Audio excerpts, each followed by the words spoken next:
Hello and welcome to Pillars of Wealth Creation, where we talk about creating financial success with a special focus on business and real estate. I'm your host, Todd Dexheimer. Now, let's get to it. Hey, are you looking to expand and grow your business? Are you looking for that edge, that next step up, that paradigm shift? Well, one of the best ways to get you there is through a mentor or a coach. And today's sponsor, Trevor McGregor, he is the man. He is going to get you to be laser focused, to get you onto that next level. And I know from experience dealing with Trevor, he is a master coach, peak performance coach, well over 10,000 coaching hours through clients all over the world. And he helps you achieve better health, more wealth and freedom and contribution than you ever thought possible. Have that coach that holds your feet to the fire. Go on to Trevor's website, coachwithtrevor.com. Again, it's coachwithtrevor.com. And there you can get a free strategy session with Trevor. And you can decide if he's the right fit for you and you're the right fit for him. Again, it's coachwithtrevor.com. You will not be disappointed. Hello and welcome to Pillars of Wealth Creation, to another Hump Day Hustle. I'm your host, Todd Dexheimer. With me is John Stiles with Bridge Realty. John, how are you doing today? I'm doing great, Todd. How are you? I'm doing fantastic. Have the Christmas hangover. And then that time between Christmas and New Year's, to me, at least for me, is the hardest time to be focused. You've got Christmas just ended. What my wife had, what was it? Christmas was Monday. So she had Tuesday off. And then, I did a little bit of work on Tuesday, but we tried to hang out with the family a little bit Tuesday. And then yesterday, today, and tomorrow, it's like we're trying to focus here and make sure we finish the year strong. And then we got New Year's. So, we got the Christmas hangover going on right now. Yeah, I agree. My kids are off school for 2 whole weeks. So, they're home even more, of course, and keep them occupied. Not have the household be too crazy. So, well, and then you got, like you said, try to keep them occupied, but you got, it's been 0 degrees outside and colder. And so it's hard to go outside and do anything with the kids. It's hard to send them out. You can't just ship them outside for 3 hours and hope they survive, because it's brutal right now. Yeah, that's the drawback, but there's a few things to do. We were able to go swimming yesterday at a hotel. My sister's in town, and so she had a hotel. We went to their pool, and the kids enjoyed that. So cool. Yeah, get them out of the house. They get a little rambunctious if they're stuck in the house all day. Yep. All right. So it is the last episode here of the new year, and actually it will be the second episode of the new year when this airs. But we are going to kind of talk about what we left off with last week, and we're talking about what the pillars of creating wealth are, and we're going to go in more detail, I think, on at least one, but likely 2 of them. And so we'll just start from the start. Anything you want to say right now before we get going? No, let's get into that. First one you had listed there on your LinkedIn article was personal development. Yeah. So building up your mind in order to receive wealth, because if think about it, most lottery winners, they are losing their wealth completely. They're more broke after they win the lottery than they are before they win the lottery within a few years. A lot of times we think of sports athletes the same way. A lot of sports athletes lose all their money, and they got to go try. Think of professional boxers. You've seen it before. They lose all their money, then they try to come back and have a couple championship bouts so they can actually make a couple bucks. Or that happens all the time. And same thing with like actors and actresses. Fortunately, they can be in the game for longer. But people that make a lot of quick money really fast oftentimes lose it. and don't understand how to get it back. So building up your mind in that mental state in order to receive wealth, and then I think that's really important. So then, and then understanding, what's your burning desire, of course, being able to think big. And then the biggest thing is getting out of your own comfort zone and getting out of your own way. And just to be able to focus and allow yourself to make those mistakes and continue to learn once you make those mistakes. So in personal development, are you referring to like a lot of reading books and self-education, that type of stuff? Getting your mindset correct, or all of the above? Yeah, I think all of the above. Yeah, definitely. There's a ton of great books. Obviously we've got the classics like Think and Grow Rich, Richest Man of Babylon. What are some of the other ones? There's a lot of kind of classic ones that talk about that. Dale Carnegie's How to Win Friends and Influence People. That's a little bit more, less mindset, but it's also good personal development. So there's those types of books. Then, you got some Tony Robbins and Unleash the Power Within and some of that stuff. T. Harv Ecker's got a great book. It's called Millionaire Mind. So there's a lot of, and I'm missing a ton of really good ones.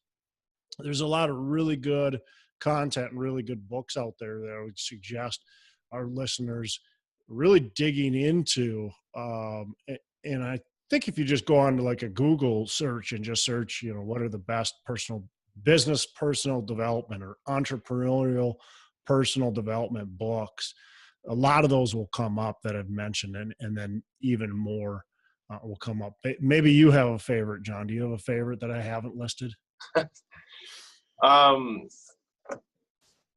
Not right now. I don't. But a lot of people a lot of people like Grant Cardone. So he's got the 10X rule. I've never had a big Grant Cardone person. Not that I don't like him, but I haven't really read any of his stuff or listened to his stuff, but I know he's out there too. Who else? I'm looking at my bookshelf, seeing if I've got anything that here's one that I really like. There's a couple of Crucial Conversations. That's really good. And learning how to talk to people in different situations.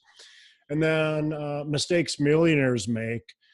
That's a really good one to just think about, how do these people make mistakes and then still achieve a lot in their life? Because I think a lot of people are afraid of making mistakes and afraid of taking action because they're going to make mistakes. And that's really important, to be able to understand that making mistakes is only going to likely make you go farther in the end.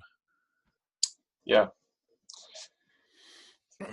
Yeah. So one thing that you talked about was knowing your why. I think that's really helpful when looking at personal development. I don't know about you looking back at, school age and how you did in school and all, but for me, I wasn't a straight A student, but I wasn't terrible either.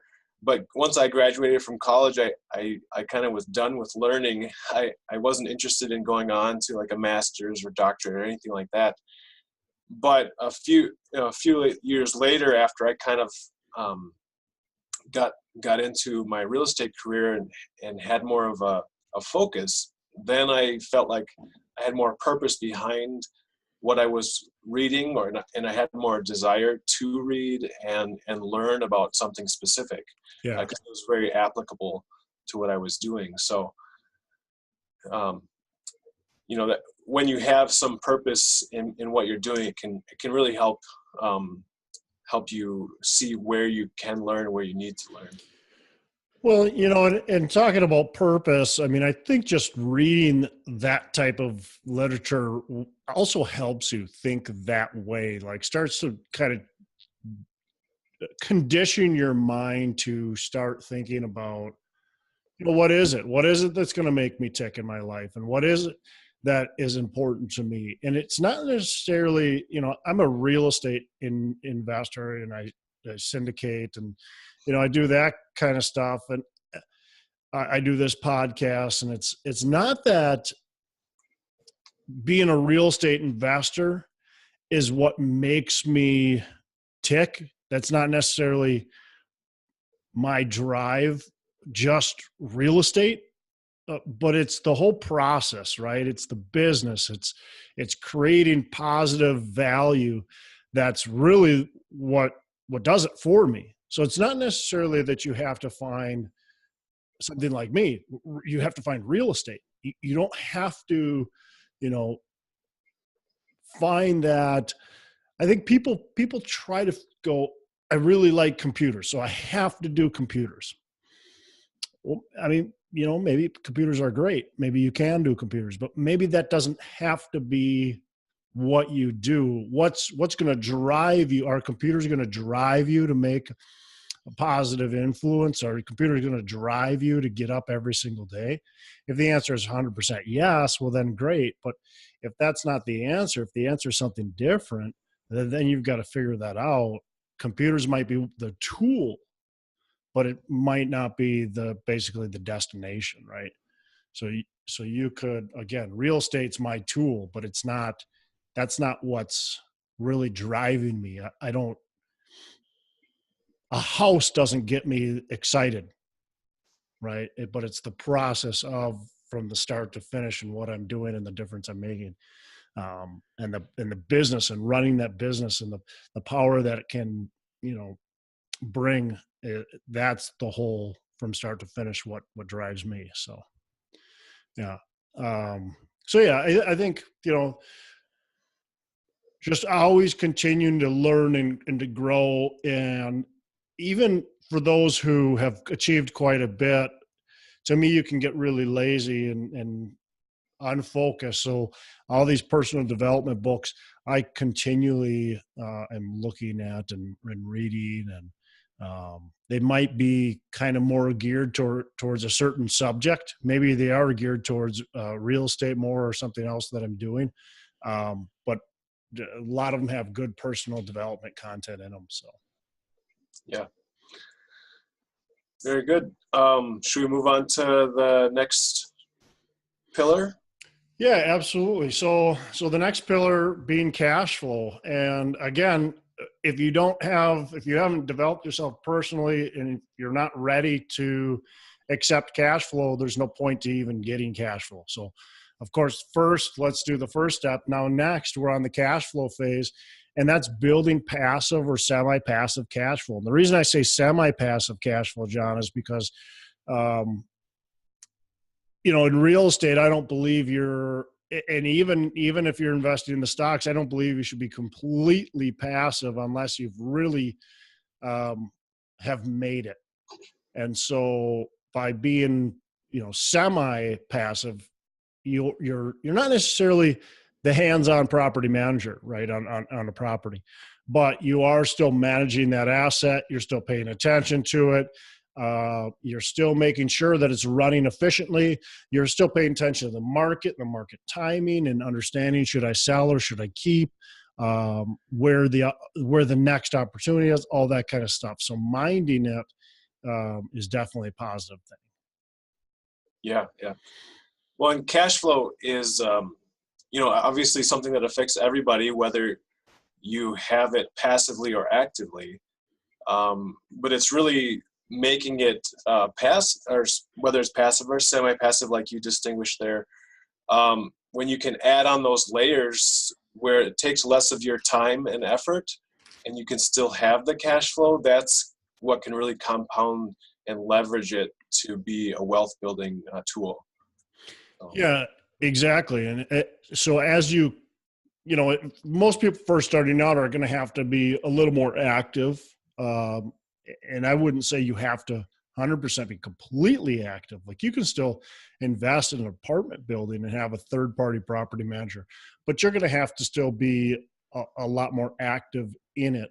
And as you as you start to accumulate that cash flow and building your financial wealth, well, then you can go into more passive, more and more passive investments.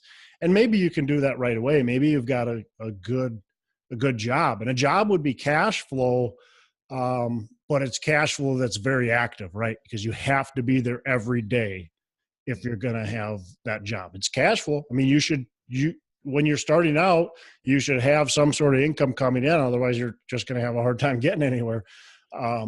So for those who have a really good job, and being very passive may be a good thing. Maybe they invest in crowdfunding deals or syndications, or and they're really being financially sound about it. And then if they do want to eventually quit their job, they've got that passive income. They can decide whether they want to go semi-active or just keep it completely passive. So, I would say a job goes in that cash flow. It's just the job is 100% active. Yeah. So having, and I should qualify, like a job doesn't completely fit the cash flow definition. I mean, it kind of does, but you also need to free yourself from that job. So you need to utilize that job in order to build cash flow that can sustain you without that job. And that to me is building that financial freedom. Once you can have your cash flow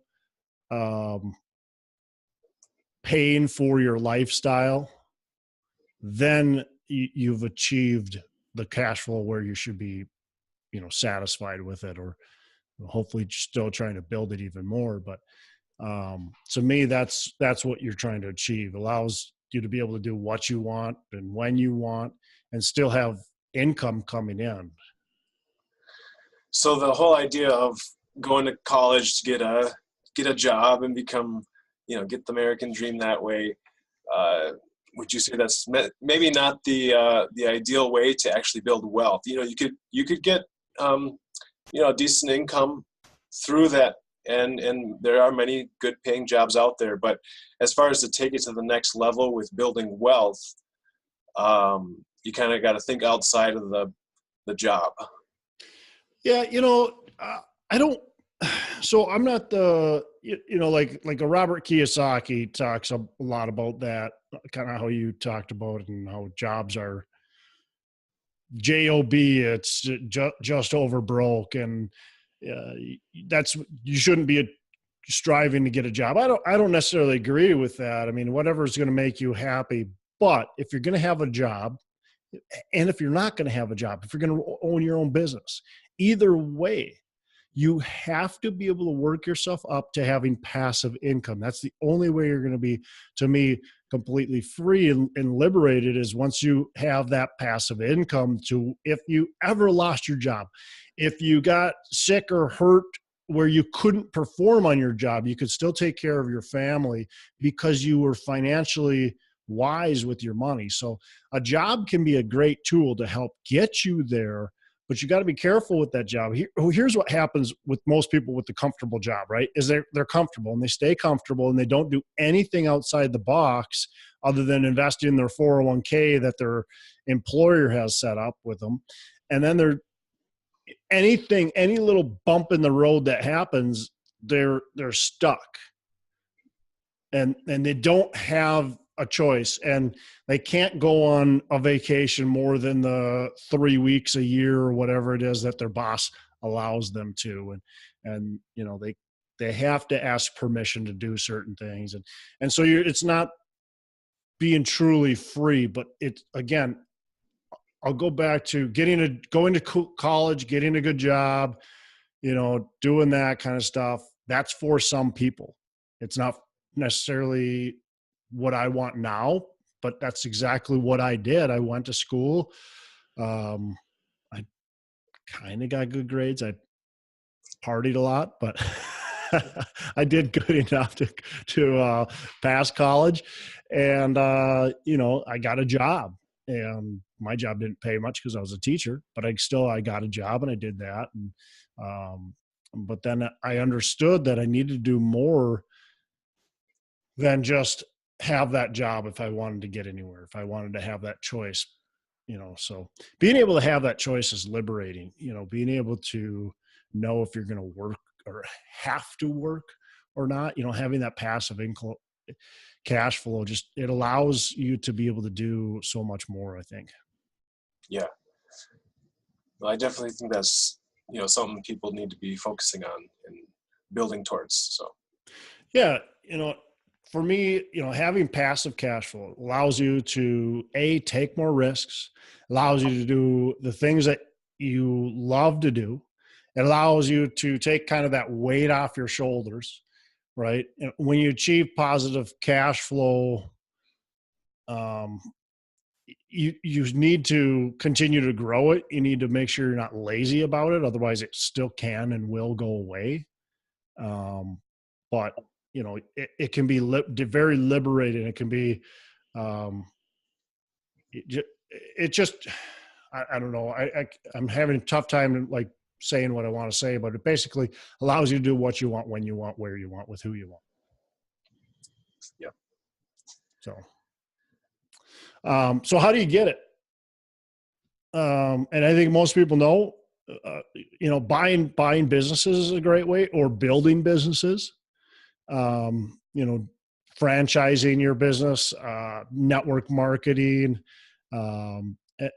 Those are great things to help build that passive cash flow. Real estate, obviously, I think for me personally, it's been the best way. I think it is one of the best ways. If you want to be more passive, of course, you can invest in real estate syndications. You can invest in notes. You can hold notes, real estate notes, that is. You can be a hard money lender, or you can invest in stocks and stuff like that. And I think if you're active in the stock market, you're going to do okay on it. Whatever. I'm not a big stock market guy, but Warren Buffett did okay, I guess. But with Warren Buffett, he bought businesses, really. If you really look at what he did, he just wasn't buying 100 shares of Walmart stock. He was buying majority shares. Sure. And controlling businesses. Mm-hmm. So when you look at like Edina Realty, they're a Berkshire Hathaway affiliate, right? He bought Edina Realty. Okay. He essentially buys businesses and puts them in his umbrella and says, now you're mine. Mm-hmm. So the Warren Buffett way, a lot of people think they're going to get rich by just investing in stocks. Well, that's not really what he did. At least that's not what I think he did. I haven't studied Warren Buffett in entirety. Maybe you have. No, I haven't. So yeah, I shouldn't talk about him before I know too much about him. He's obviously doing all right. No, but I agree. Real estate is what I've purchased and bought into as well. And even you don't have to, some people might look at buying real estate or buying a business as a huge barrier to becoming wealthy, and because we're talking potentially about a lot of money. But real estate, one of the reasons that it is such a powerful tool is because you can leverage other people's money in order to buy the real estate. Yep. So, and even if you're just buying a small building, even if you're buying a building that you can live in a portion of it and rent out another portion of it, you can still leverage really affordable, bank loans in order to acquire that asset and acquire that cash flow. So, yeah, I mean, think about it, John. Let's just say you want to go simple, right? You want to buy a single family house. So you buy a single family house for, let's say, $200,000, and you need a 10% down payment, which you can easily get a loan for that. So now you need what, 20 grand plus some closing costs. So let's just make it just simple, 20 grand Okay. So you need to come up with 20 grand. Well, if you've got a job, and that's where I think a job is still not a bad thing. I don't necessarily know you need to go to college and do all that kind of stuff and get a job, but if you want to, great.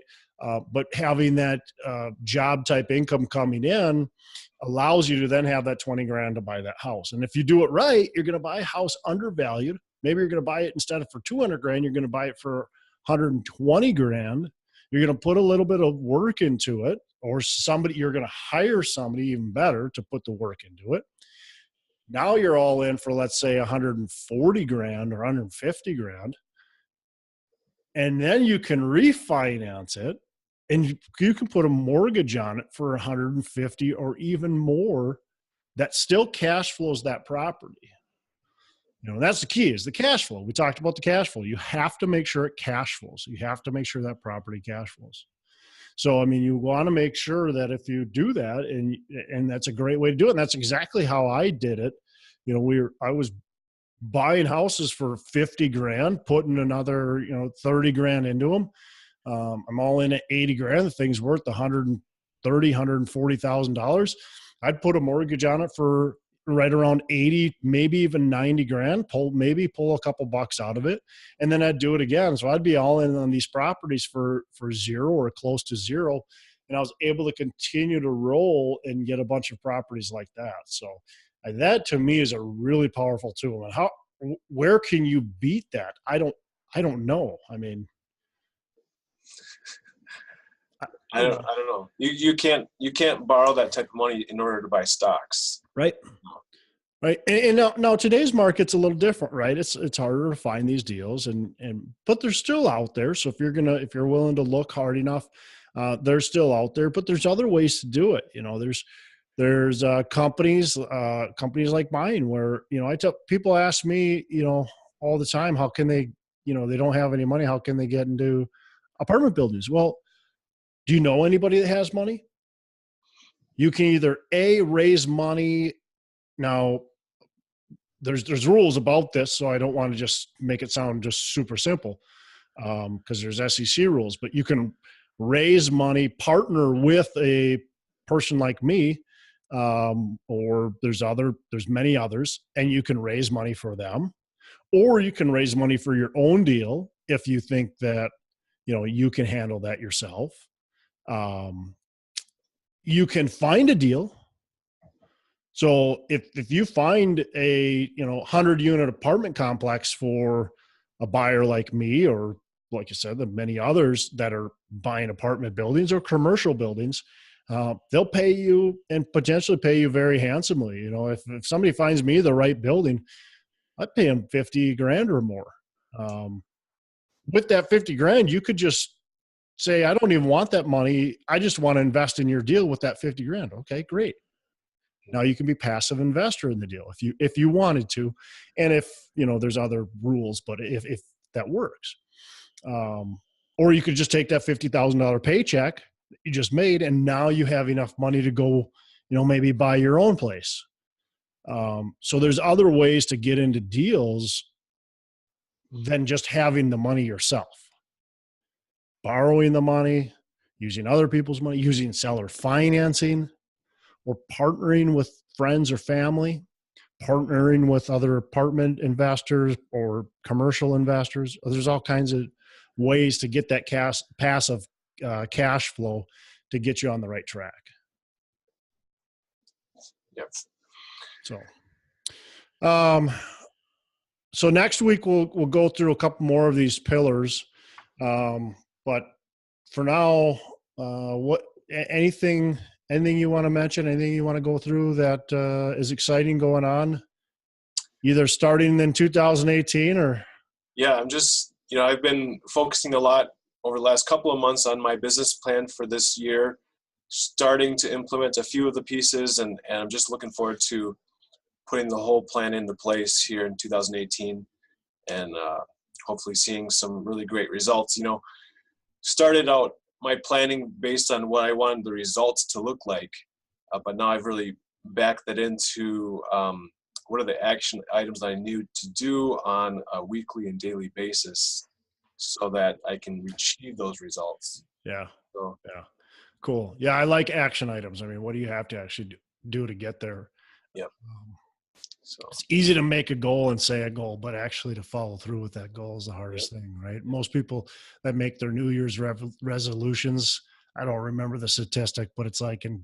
in 2 months or maybe even less than that, 90% of them have failed already.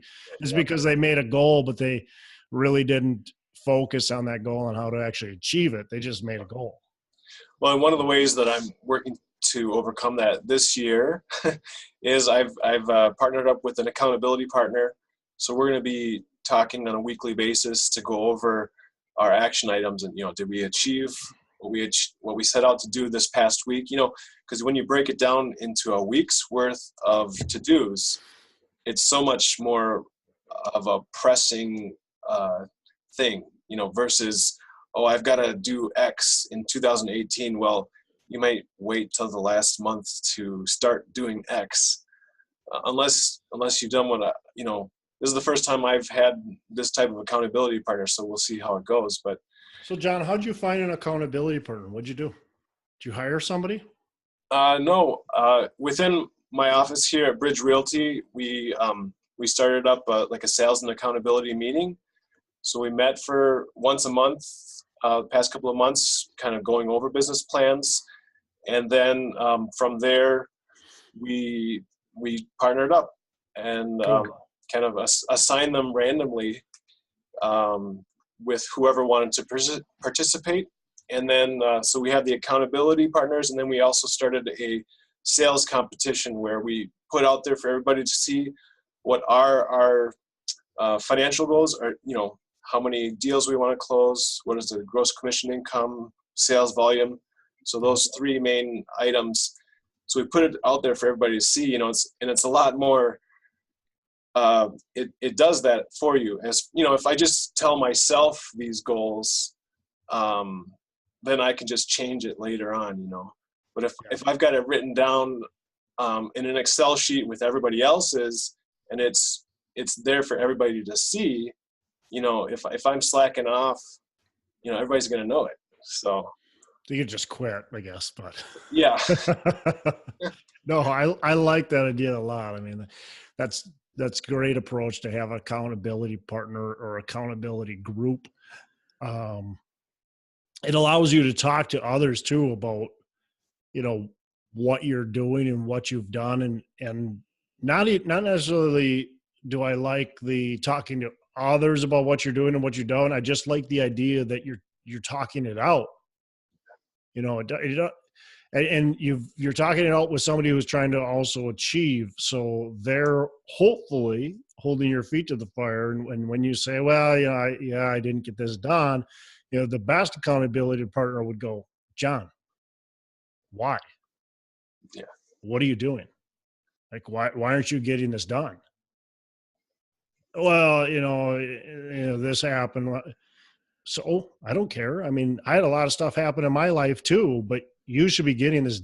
There's no reason. There's no excuses for it, John. I mean, this is what you want, right? And so I'm sorry. Yeah, that would be a good accountability.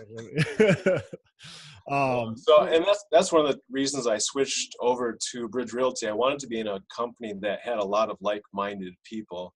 Yeah. Nothing against the company I was previously with, but there was just a different focus there. And so I knew I had to be around more like-minded people. So, yeah, I think that's really important for real estate agents, is to be around kind of that team type atmosphere and like-minded people, like you said.